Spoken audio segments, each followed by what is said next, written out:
Hello, nerds. Welcome to the Geek Girl Story Salon, where I talk to creatives from across disciplines and across the world about the art of storytelling. I'm your host, Jen Jackalone, lifelong storyteller and head geek in charge. We've got some great guests coming up in the coming shows, like Rachel Ansherl of Star Trek Discovery and Trek writer Una McCormack, so be sure to smash that like and subscribe button to stay up to date on the heaping helpings of brain food coming your way, courtesy of our partners fleetoffandoms.com and Ilva Publishing, an independent publisher for women loving women fiction. My guest today is the writer, director, and producer of the independent sci-fi film The First Martian, about a doctor in a budding Mars colony who unexpectedly finds herself pregnant at a time when the colony and its resources are too limited to support it. It explores the pressure she faces from colony authorities to terminate the pregnancy and looks at choice and bodily autonomy through a different lens than we're used to seeing them. We're going to talk about how she's bringing this story to life, the uphill battle of making movies while being a Black woman, and what the future of filmmaking could look like. Welcome to the salon, Dani Milton. Hi, I am so excited to be here and chat about The First Martian. The story means a lot to me, and so I'm just grateful to be on your space and be able to share it with your followers.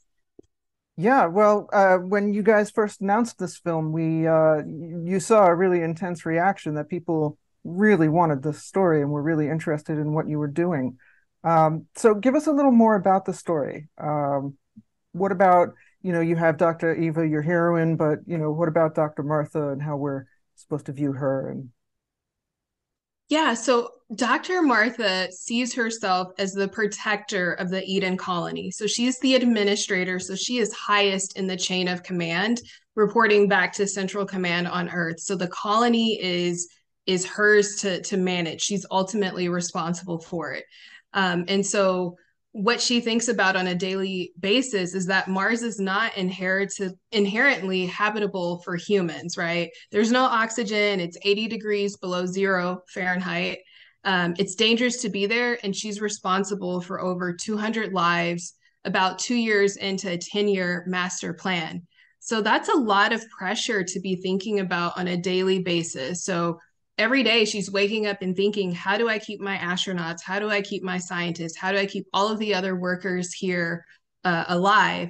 And when you start introducing the unpredictability of children way ahead of the colony's planned 10-year timeline, that's a huge complication for her to manage. However, as the story progresses, we come to find out that she's like underneath all of this science and logic and master planning is Dr. Martha's own story around trauma and pregnancy loss, which is subconsciously driving her interactions with Dr. Eva in terms of encouraging her to terminate this pregnancy as early as possible. yeah, so I love that. So what, I guess, are the stakes for each of these two women if things sort of don't go the way they want them?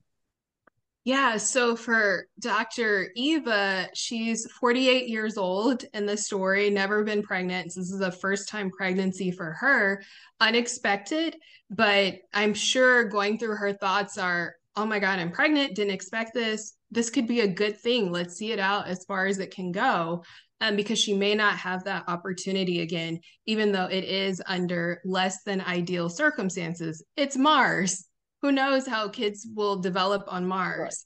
And so, and then I think the scientific part of her is very interested in what is going to happen with this pregnancy. I think most women have a baseline kind of expectation through friends and relatives and maybe even their own pregnancy experiences. But I think there's a little bit of the fascination for her of, whoa, what is going to happen? And how might this be different on Mars than it would be if I was on Earth?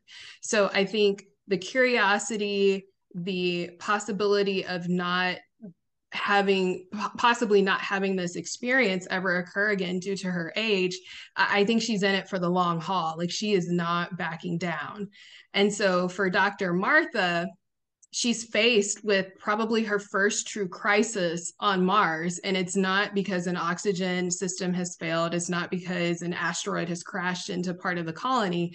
It is a person that she recruited to come, that she's had a good personal relationship with, that reports directly up to her in the chain of command. And as Dr. Eva refuses to back down, Dr. Martha is faced with increasing choices about force and violence, and how do I, if I can't talk this person out and willing to terminate her pregnancy of her own free will, I'm going to a dark place that I never thought I would be in as running this colony on Mars. So that is, I think that's a line we don't think about crossing every day. Are you going to strap someone down and forcibly do something to them? Unless someone is in the police or part of the military, that's just not a thought that process anyone's minds, and certainly not for people working collaboratively together on Mars, already banded together in this very harsh terrain. So I think for Dr. Martha, that's a dark place you may not be able to come back from emotionally, to forcibly do something to another woman specific to her pregnancy, while you're keeping kind of the bigger picture of the colony running well and in good order at the top of your mind. That's pretty much an impossible decision to make. And I love that because it's very easy to make the antagonists in this kind of a story a very one-dimensional kind of just bad person, and it doesn't seem like that's the dynamic you've set up here. No, not at all. And I think that in stories, like it's fantastic when you have an antagonist that's doing either the right thing for the wrong reasons or the wrong thing for the right reasons. That makes them very interesting and compelling to watch. And when you have two leads, one the protagonist, one the antagonist, that are perfectly and equally weighted, you get those like, oh, I identify with this person now. Oh, but they make a good point. And oh no, I don't know who to root for. Like, what's going on? And it makes people lean in and excited and engaged with the story. Yeah, and I mean, this is a subject that is very top of mind for a lot of us right now because I mean, you've talked about the recent assaults on bodily autonomy and how they sparked the idea for this story. How did you sort of decide that you were going to flip it on its head and come at it a different way in terms of what they wanted? Yeah, so there are two big things that come to mind on that. So the first thing is that there's been a lot of recent TV and indie films that focus on the perspective of women who are either forced to remain pregnant against their own wishes, or they're having trouble terminating a pregnancy that they don't want to continue. The Handmaid's Tale has given us 5 really great seasons exploring, this dystopian society where women are made to be pregnant against their will. I certainly could have written this story from that perspective. Dr. Eva finds herself at 48 pregnant on Mars. It's no intention of going through with the pregnancy, but then they're forcing her to remain pregnant because they want to do weird experiments about the first childbirth on Mars or something. Right. But bigger than that, and this leads me to kind of the second motivation for me here, is that supporting women who want to remain pregnant is a very pro-choice view. And I think people forget that sometimes. Like, no one should pressure pregnant women into terminating pregnancies or making other decisions that they don't wish to take. So, for example, what happened with Britney Spears, right? She was forced under her conservatorship to have an IUD implanted to prevent her from having more children, when she very much vocally expressed to the people in charge that she wanted to have more children. Dateline is like 90% stories about pregnant women being murdered by their husbands or boyfriends or lovers, and they're having affairs with because the men did not want them to remain pregnant and give birth to a child. I can't vouch for this stat, but I've read that homicide is the #1 cause of death for pregnant women in America. I hope that's not true, but that is crazy. I'm old enough to remember the Ray Caruth story. When I was a kid, he was a football player for the Carolina Panthers, I think. girlfriend was pregnant, didn't want her to have the baby, killed her. The child survived, and I think he's still in prison.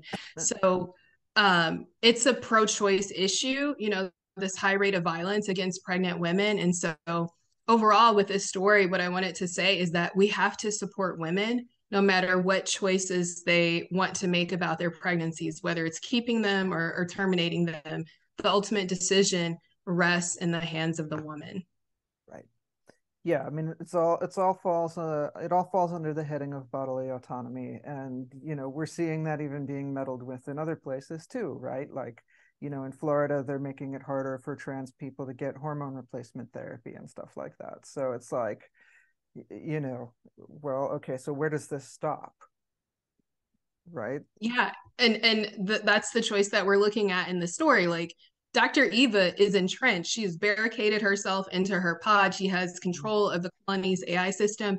She's not planning to leave, you know, for like 7 months or so. And so, what you have to do in order to forcibly either make someone terminate a pregnancy or carry out a pregnancy that they don't want is increasingly like draconian, violent, and dangerous. And I just don't think that's where we want to be in society, where government is meddling in people's personal medical affairs to the extent that we end up seeing in The Handmaid's Tale. Right. Right. Nobody wants to live in a society where, you know, you get thrown in jail for your medical decisions. Exactly. Yeah. Yeah. Well, yeah. That's why I think this movie is so important. It feels like the arena of sci-fi kind of lets you do stuff with this that is a little easier than if you were trying to set something like this in a contemporary, just, you know, regular environment. Mm-hmm. And in that way, it feels very much like it's in the tradition of social sci-fi. Mm-hmm. But the materials that I looked at, it seems like you've put some effort into getting the science, you know, at least somewhat close to what would really be needed to colonize Mars.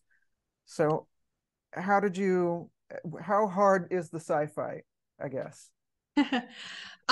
So the sci-fi is like really important to me, like the science of it, making sure it's believable, like those details matter. And actually during the script phase and writing phase, like they're very useful from a plot slash character or stakes standpoint.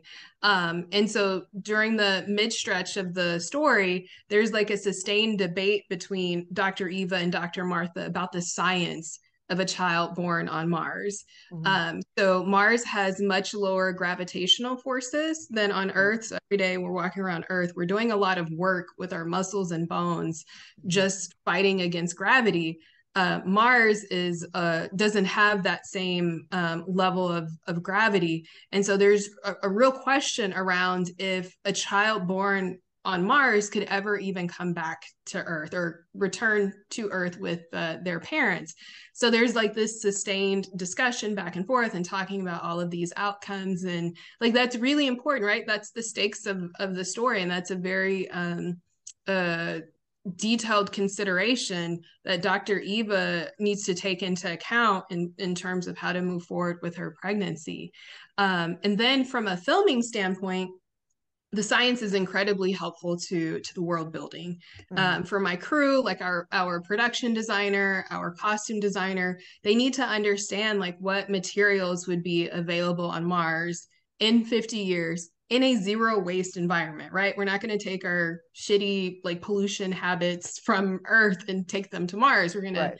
you know, kind of try and start over in a better way.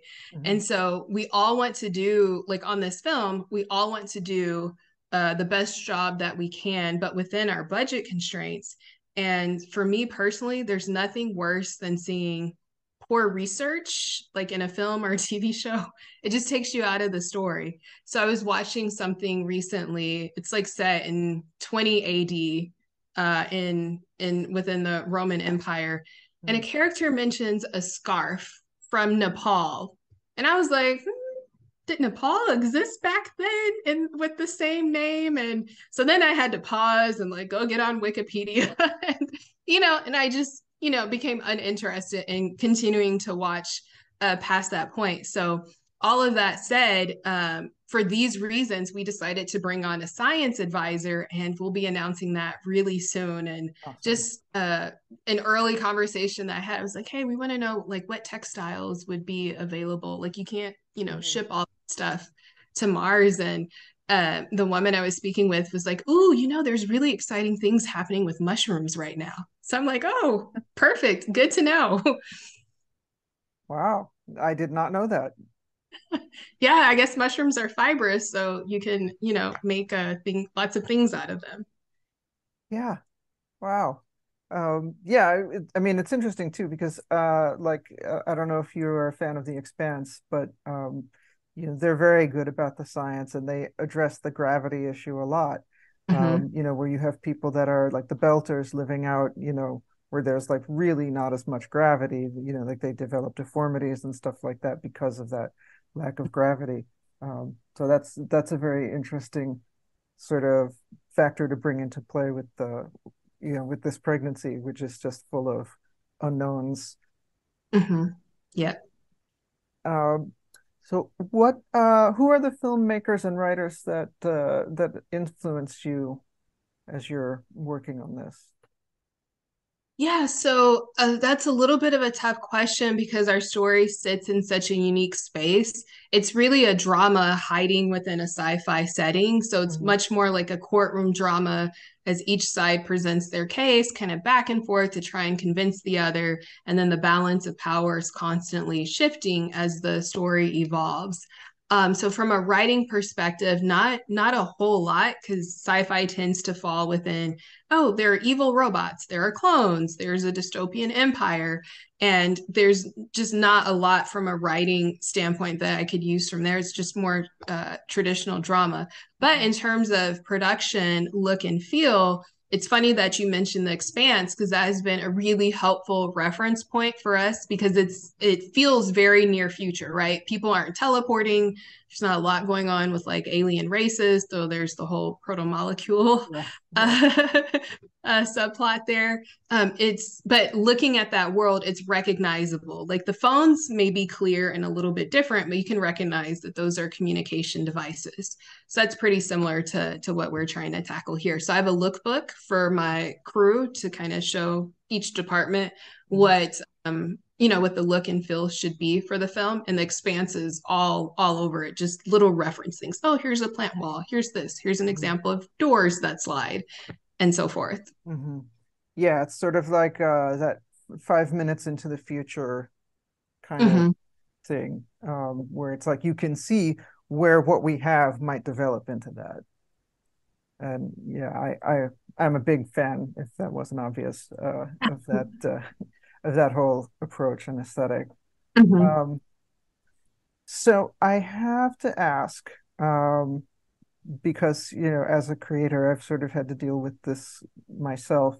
Um, there's always a challenge when you're making something that provides representation for marginalized groups, because you have it's almost like you have to decide, okay, am I making this for the group or am I making this something that is for the group but is also going to cross into the broader consciousness? And I'm wondering, are you aiming broadly with it, or are you just first and foremost making a film that you personally want to see, or where do you come down on that? Yeah, so for me, because the story is about bodily autonomy, to me that transcends racial or religious or geographical identities. I Mhm. think anyone could identify with Dr. Eva in this situation, right? I don't want to be Mhm. strapped down and have something forcibly done to my body that I am adamantly against. And so I don't think that there's, that's aimed at any particular group. Mhm. We have three leads in the story. So Dr. Eva is a Black American woman, Mhm. Dr. Martha is Swedish, and then Mhm. we have Dr. Adamo, who is Dr. Eva's partner, who's Italian. Mhm. So, again, thinking about the future on Mars, the people that are going to get picked or volunteer to go are going to be from every kind of ethnic and geopolitical Mhm. background on Earth. They just want the best minds to go and spend 10 years setting this place up. So you I got think a that's Star Trek thing kind of going there. Yeah, well, there's a lot of people, just the best minds on earth. Like, who wants to go to Mars and start a new society? So it's going to be a very kind of mixed place of every identities possible.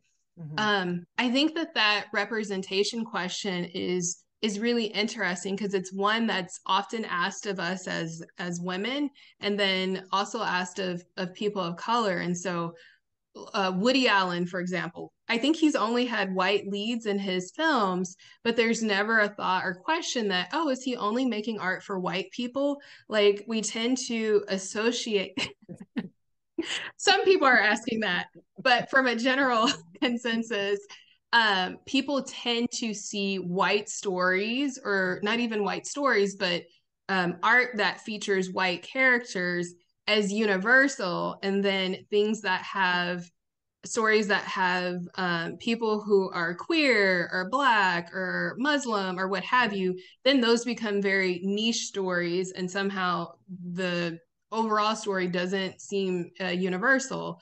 And so we've seen that in film where they say like, oh, Black American movies don't travel, right? They're not going to perform well internationally. And that's been a barrier to getting some of those stories made in the past. And that's just not true when you look at like Black Panther and some other stories and films that have come out recently.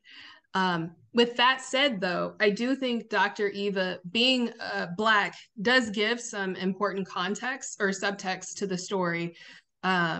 When you think about the history of Black women in America, our bodily autonomy has always been fraught, right? From rape and forced births during slavery.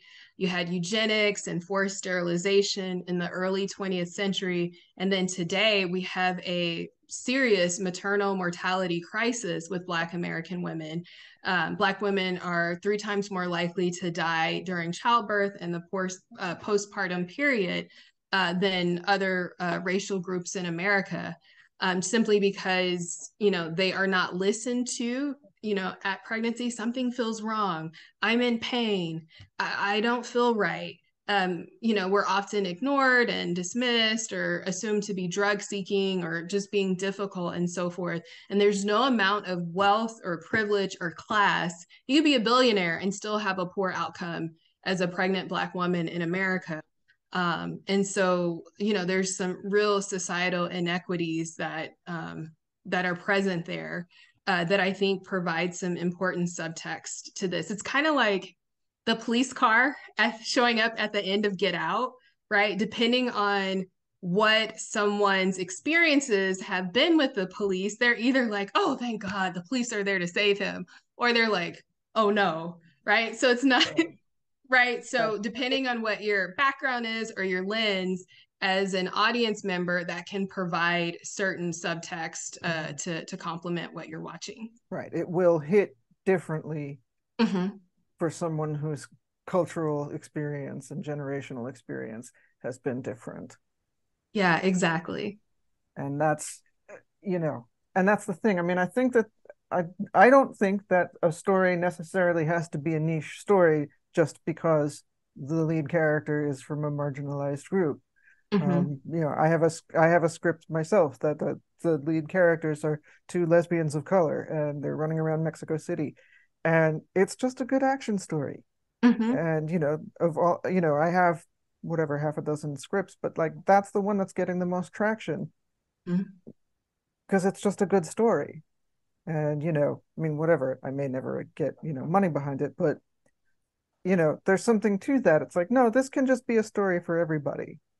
Maybe it'll hit differently for the groups that are represented in Mm-hmm. those lead roles, but it should be a story for everybody. And I think this is like that. I think bodily autonomy is kind of an issue for everybody, but particularly with the issues you raise, I mean, I was blown away by, I think I read a story about how like Serena Williams Mm-hmm. was experienced in the hospital not being taken seriously, and almost like I don't remember if it was a bleeding issue or something, but like she really could have died if it wasn't dealt with, and it took a lot to get someone to listen and deal with it. And it's like, nope, this is not economic, there's something else going on here. Yeah, exactly. I mean, and she was probably just before she got pregnant, probably the number one female athlete in the world. She's that, in peak physical condition, is a wealthy woman, and that still was not enough to prevent her from experiencing a terrible, a near tragic pregnancy outcome. Beyonce rented an entire wing at a hospital in order to have her twin several years ago and still had a horrific pregnancy experience from what I've read. So it's something that we've really got to solve as a society, how to make things more equitable in this space for Black women. Yeah, and and I think that this type of film, this film specifically, and what I hope will be, more films like it, are good ways to start the conversation of how do we do that. Um, Absolutely. so, all right, I have a question, which is, I guess, a narrative question. Um, is this film, do you try to, and I don't want you to spoil anything, but does it try to answer the moral question it poses, or do you kind of leave the audience to just sort of sit in the discomfort? um, I think it's really left to the audience because we're taking the point of view of bodily autonomy, but with someone who wants to maintain a pregnancy under very uncertain odds. Uh, it's unbelievable how the story scrambles people's politics. Like they're kind of reversed, and so I've had people very passionate who are very much pro reproductive rights, um, very much involved politically in that arena, and they're like, Dr. Eva, she has to terminate the pregnancy, and I'm like, does she? Oh, really? Are you saying that the colony should compel her, the state should compel her to make a certain pregnancy decision? So it's really interesting. I had someone um, read the script and send me a very long treatise about how Dr. Eva was dangerous and should be banned from Mars and oh wow, well, it's good, right? They're really passionate about this story, so I've done a good job here. But people, like, it just evokes a lot of conversation, and people are like, oh my god, it's one person, but like there's 200 other people to consider and so forth. So we really leave it up to the audiences. There's a very certain outcome that happens, but people definitely leave the story with very strong opinions and ideas about what the character should or shouldn't have done. Well, and that's art, right? You want people talking about it. Absolutely.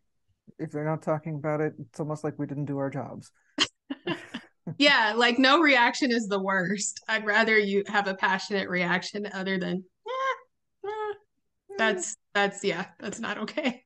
No, that's like kryptonite to a Mm-hmm. creative. Just nothing, no feedback. Um, so, Silence. mhm. Oh, I'm just joking. Just the sound of silence. It's the Yeah, worst. yes, absolutely. So I have some understanding of what it takes to get a film made in the broadest sense. So, the film industry has a pretty bad history with taking care of Black women and getting Black women's projects made. Did that influence your decision to make this film outside of the studio system? Did you try that route at all, or did you just kind of know from the beginning it was going to be easier and preferable to do things the way you're doing them? Yeah, so overall, the film industry is incredibly broken right now. Outside of horror, there's very few original stories that are being made because there's such an intense focus on IP, only making films and TV shows that are based on comics or video games, books, etc. So it's really hard to sell or make an original project, even if you've already broken into Hollywood. And then the market for short films really doesn't exist. And so it's very rare that you're going to get financing or a lot of like star attachments and so forth to make a short film because it's like, where does it go? It's not going to screen in a theater. I mean, it may by a long shot get onto Amazon Prime or Netflix, but those are very rare circumstances. And so Hollywood doesn't like to take much risk. And so the best way to finance this, which most people do for short films, is independently through crowdfunding or grants or something like that. But if I got like a serious offer, you know, once this film is made and now it's out in the world, like studios can see it and say like, oh, okay, like we like this story. We're interested in where this world might go. So if I did get like a serious offer to make a feature length version of it, I would be interested for sure. I do have ideas on how to expand it and round out the story and so forth, but any offer would need to align with my artistic vision because once you get into the studio system, there are all kinds of compromises that people often have to make, right? We want this lead. Oh, we've punched in this actress's name into a computer and we can see that like the return is going to be XYZ on our investment. Here's 5 people you can like it just gets you know, very it can get away from your artistic vision very quickly. And we already have a dearth of Black women in sci-fi. It's certainly over a certain age. And so there are some non-negotiables that I have as an artist. So it would, you know, we would just have to see if our visions align for making a feature. Mm-hmm. Yeah, well, that's often it seems like that's often the kiss of death with films is that there when it gets to a certain level, there are so many cooks that are putting their spoons in the pot and insisting on this or that, that sometimes you could have a very good idea that by the time it's actually made, it's, you know, a pile of steaming junk. So just because too many people meddled with it and too many, you know, too many producers put their fingers in the pot. So I think, yeah, I mean, I like that you guys are doing this way because you're able to stay true to your artistic vision. And I think that that's getting harder to do within the studio system. Like, It is. There's a level of interference that I've heard, you know, a lot of professional writers talk about, showrunners talk about that didn't exist 10 or 20 years ago. And so there's a lot of pressure. Like writers are now graphic designers. We're making pitch decks to go with everything that we do. We're getting so many things put onto our plate as writers that it is taking a lot away from just what is your vision as an artist, as a writer. yeah, well, it was like this thing happened. I guess there were these huge blockbuster hits that kind of happened in the 80s, and it's been this slow creep of like the marketing people sort of creeping into everything. And, you know, well, we want something that we don't have to work as hard to market, so we don't have to spend as much money. And, you know, we want things that are going to be guaranteed hits. And of course, it doesn't work that way. Mm-hmm. It just doesn't. And but nevertheless, I think that the drive for everything having to be commercial is responsible for a lot of what's happening, you know. Yeah, And even sadly. and even, you know, what's happening now, the writer's strike. And, you know, the AMPTP just trying to hold writers, you know, hold out to break down the writers because they think, you know, in a few years they'll be able to replace them with AI anyway. Hmm. I have thoughts. Yeah. Oh, and I would love to hear them because, you know, I mean, that's what they're thinking. And I would love to see this come to a, you know, reasonable and equitable conclusion. But I can also see things going another way, which is that more filmmakers and other writers and creators will start doing things more like the way you're doing them. Because this production, you know, this technology, uh, you know, the special effects technology and the AI technology is becoming more available and more affordable. And then suddenly we're in the position of maybe not totally not needing the studio system, but not needing them as much. You know, so I mean, can you envision that? Like, how would you see this playing out? Or how do you think this might play out? Yeah, so first I would say I think the writer's strike is here for the long haul, and they have the support of SAG because it looks like the actors union is going to go on strike as well. Mm-hmm. And so they recognize like we're on the verge of a cliff. And things are just not financially sustainable. Like I've been reading, stories on social media about writers and then support staff, who are in the rooms as assistants and things like that. Like they're not able to eat. They're going to the picket line so that they can have a guaranteed meal for the day. Like that's how dire things are when we think about Hollywood and making all this money, and this comic book film, made, $1.5 billion and so forth. That is not trickling down to the true people who are putting in the hours to make this art and bring it to the public. And so with that, yes, it would be nice to envision like an independent system that springs up. And that was originally the hope with Netflix, right? When they came on the scene, and moved from the DVD business, it's like, oh, great, someone's disrupting things. This is how it's going to work. And this is going to be great and give creators more power. And we're at a very opposite end of that, right? And now, yes, now we're terrible, and the number of things that I'm salty with them for, I don't think I can even start talking about now. Yeah. So I think I have a finance background. And so I'm pretty pessimistic about any replacement to the studio system. I think ultimately it would just get gobbled up by capitalist structures. Eventually, that is always what happens in America, particularly.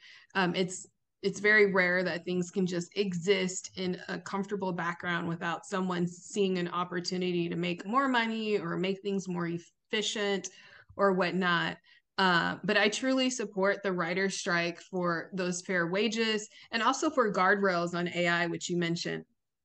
So, what I've seen as I've been making pitch decks and things like that in the last 6 months, I've noticed a extreme decline in quality of like images that I could pull from Google Photos or stock image websites and so forth. So what AI has done to art and photography seems very parasitic. It's like a virus that's infecting art, so to speak. Like good luck searching for a dog or an astronaut or a mountain or something like through Google Photos, and you're going to get 90% of it is now just like poor quality AI imagery.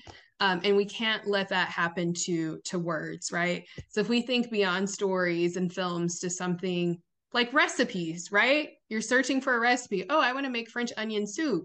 You're trusting that people who have made French onion soup and tested it and had a good result are sharing a recipe with you. You're not going to look for a recipe so that a computer prompt can tell you a bunch of weird stuff that someone fed it based on prompts and so forth. So we have to be thoughtful and put guardrails on how this technology works. It's too late to stop it. It's here, but I think it does need to be disclosed when it's present or the source of a creation, and it has to allow people to opt out of it, right? Like if I want French onion soup that is a vetted recipe made by human beings, I should be able to click a filter and say, verified recipe or something. I don't want French onion soup that a computer has come up with. Like that's weird.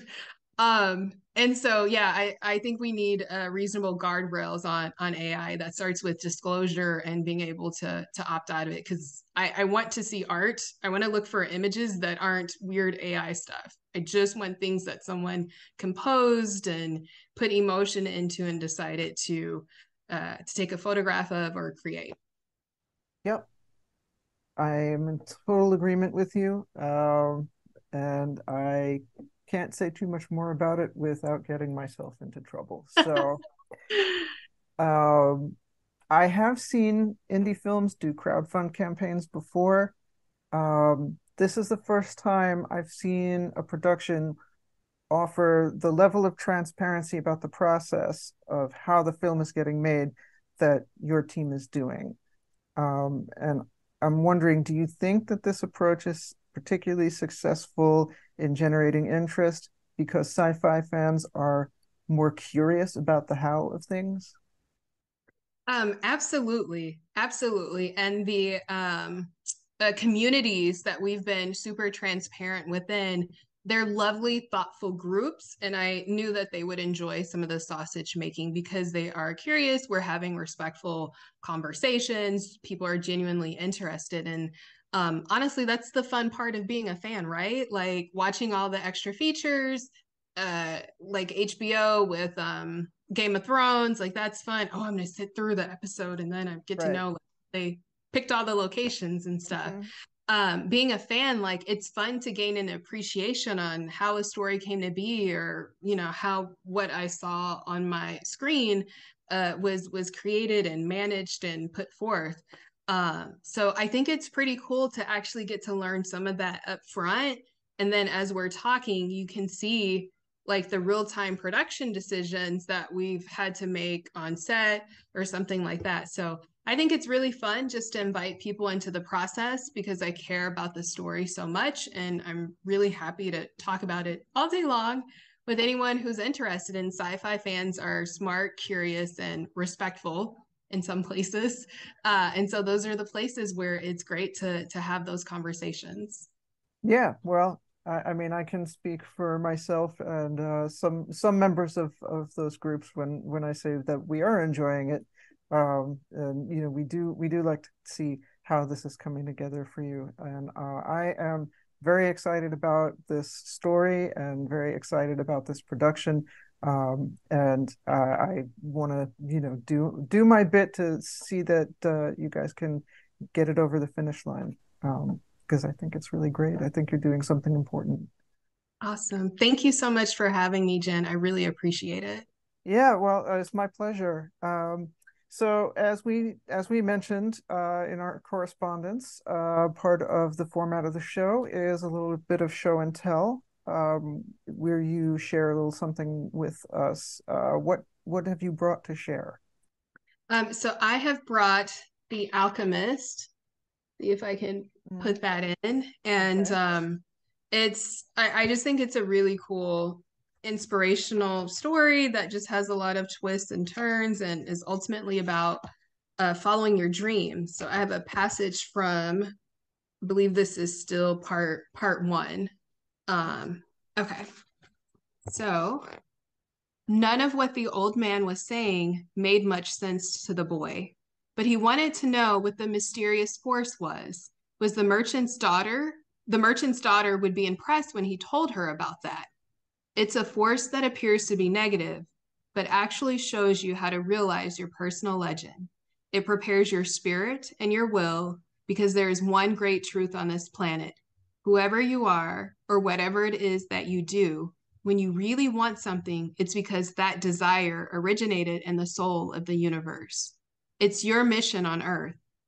Even when all you want to do is travel or marry the daughter of a textile merchant, yes, or even search for treasure. The soul of the world is nourished by people's happiness and also by unhappiness, envy, and jealousy. To realize one's personal legend is a person's only real obligation. All things are one. And when you want something, all the universe conspires in helping you to achieve it. The Alchemist. That's wonderful. That's so good. And I Yeah, think, I've had that quote taped on my computer monitor for years at this point. mm, It's all like discolored and faded and stuff, but it's just a really wonderful quote. When you want something, the whole universe will conspire to help you achieve it. and I And think, that's what I have to keep in mind every day with this film. Otherwise, I will give up. yeah, well, I mean, it's any kind of creative undertaking is like rolling the boulder up a hill. Um, but I mean, particularly film, I can't say how much I respect people who actually get a film done because it's, even the limited sort of peek that I've had into the industry it's a lot. Um, so I wanna thank you for sticking with it. Um, Yeah. Now, the last thing we do on the show usually is a little bit of like a fun, goofy thing Okay. called the lightning round. And today, the lightning round is we are going to do a sci-fi movie tier list. Oh, Do you know interesting. tier lists? I do not, but I like the color coding. Okay. So my son is into video games, and a very popular thing that video gamer kids like to do is make tier lists Okay. of whether it's, it's A, B, C, D, F, like grading, and Okay. and then there's S tier, which is basically it's better than A, it's God tier. Okay. Okay. So I'm gonna throw some sci-fi movies at you, and you're gonna tell me what tier you think they belong in. Okay. Okay. Don't think too hard about it, just go from the gut. Okay. Okay. 2001. B for me. Okay. There are no wrong answers. The Matrix, the first A. one. Okay. Starship Troopers. Oh, that's an A. It's a good message there when you really start to wrap your mind around what was happening, what it was really about. Mm-hmm. Oh, I totally agree. Okay. Battlefield Earth. I don't think I've seen that, so I might have to abstain. Mulligan. Okay. Fair enough. Fair enough. Black Panther. It's a B, solid B. Hmm. Good world building. Yes. Okay. Uh, nope. Ooh, it's an A for me, but I know that's a controversial opinion. But Okay. there's a lot of like, um, what do you call it? Subtext happening there. It's not sci-fi, so maybe it was marketed wrong, but it has some fascinating things going on. It's about fame. It's what it's about. Yeah. I mean, I put it on the list for obvious reasons, um, yeah, there's a lot going on with that movie. I feel like I need to watch it again to understand what the heck I just watched. Yeah, a Um, lot of layers there. yeah. Men in Black. Again, just the original, Oh, not just the original, not the sequels, because the sequels could be getting down to some pretty low tiers. I'd say a B. It's fun. Well, actually, it was really it like the humor really hits in it. I would no, I'll revise that to an A. It was pretty good when it came out. Yeah. Okay. Avatar, the first one. B plus.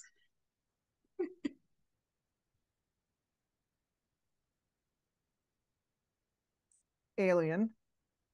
Oh, that's an A.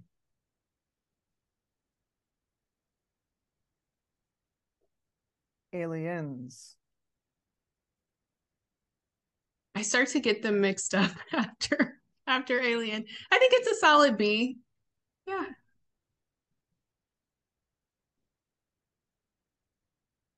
Galaxy Quest. Um, gosh. Probably a B. It's been a long time since I've seen it. It's a little fuzzy in my mind. Yeah, that's one I have to confess, that's one that I watch a lot, a couple times a year, I think. Oh, Just anytime it's on, if it's on, I'll watch it. Excuse me. Okay. Hancock. oh man. If it didn't have the twist, it would be an A. But yeah, I'd have to say like a B-ish.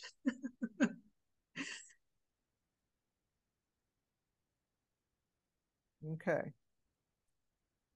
Mission to Mars. Mission to Mars. I have actually not seen that. And I've tried to find it on Really? streaming. And yeah, I Wow. have not been able to track it down, but I'm very interested in seeing it at some point. Wow. Wow. Okay. Okay. Solaris. I have not seen that one either. Wow. I cannot Wow. find Okay. the original. Oh, really? Huh. Yeah. Weird. Okay. All right. Okay. Um, Brother from Another Planet. I actually haven't seen that one either. Really? Oh my God. Wow. Okay. All right. So, okay. Most of the ones you haven't seen, you didn't miss anything in my humble opinion, personally. But I would see that one. That's a good Yeah. one. that's kind of a classic. The rest, Mission to Mars is just some of the worst. I think my kid, like on his Mac, could do better CG than what No. was in that. Yeah, it was. Ooh, yeah. Well, and I have so many films to work through because people constantly give me references. And so on my list is like Sunshine, which isn't streaming, so many Mhm, to work through. And so I have like a little each month, like at the beginning of mhm. the month, I'll search for like 5 or 6 films and see if they pop Oh, up in oh, that's streaming. cool. That's cool. You Yeah, have it. so I watched Moon a couple of months ago was The really Sam. good. That's the Sam Rockwell. Uh-huh. Oh Uh-huh. yeah, that was good. That was really Yeah. good. It Really. was very good. It had a twist there that was just executed very well. And then Yeah. I just watched the first on Hulu with Sean Penn about the first mission to Mars, but it's kind of artsy, like Tree Hmm. of Life kind Huh. of vibe. It's a Interesting. really different take on the Hmm. space genre and so forth. So I enjoyed it, but you've got to reset your expectations. I'm like, okay, when are they going to Mars? When are they going to Mars? Oh, okay. This is a character driven story about a relationship between a father and a daughter. Okay, cool. Now I know what I'm like strapped in for.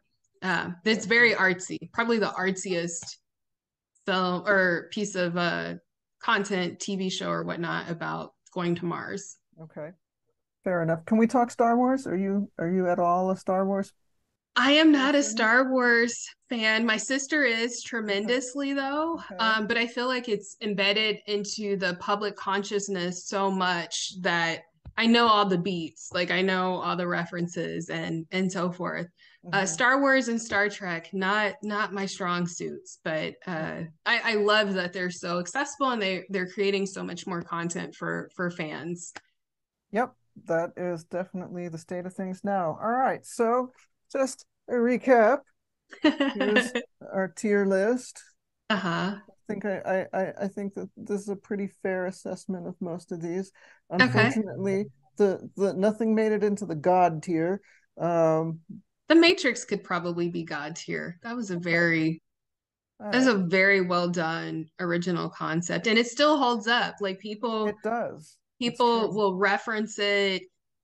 Even Space Odyssey, like from a production design standpoint, like that. There's like a lot of Mhm. references for future sci-fi films and TV shows there.